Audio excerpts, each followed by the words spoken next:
Questo incontro è per presentare la stagione teatrale di Valdobbiadene e la collaborazione con Teatronet, che è una realtà ormai non più nuova e che però ha la prima esperienza anche a Valdobbiadene.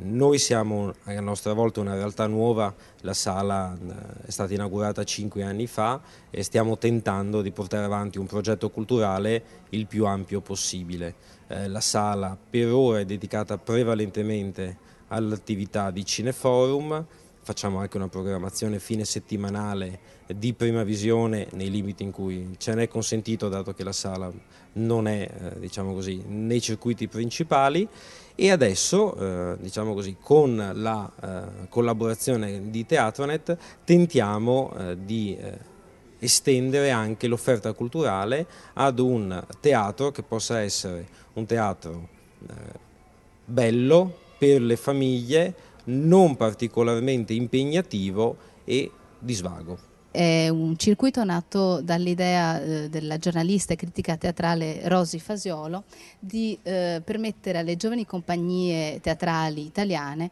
di portare, diciamo, in giro in varie sale del territorio nazionale i loro spettacoli, avendo così la possibilità di una maggiore visibilità per il pubblico e per la stampa e altri operatori teatrali.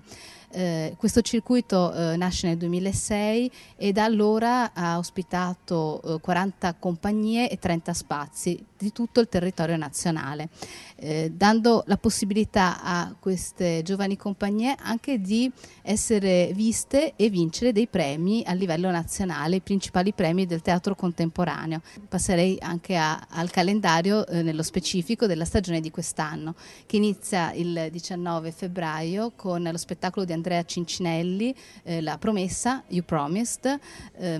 Andrea è della provincia di Arezzo. Salutate un vostro pari. Fanno finta di niente. Mi ridono forse.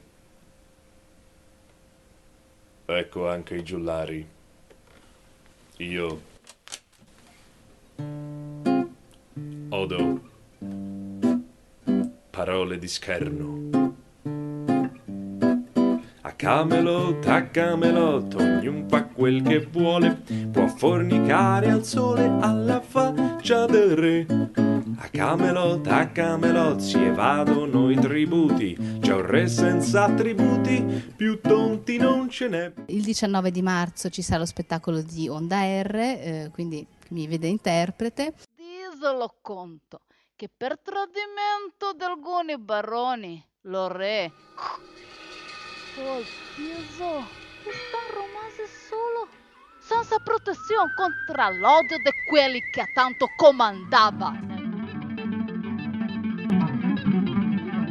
In quella fiada Tristan fu ferito da una lanza invelenata.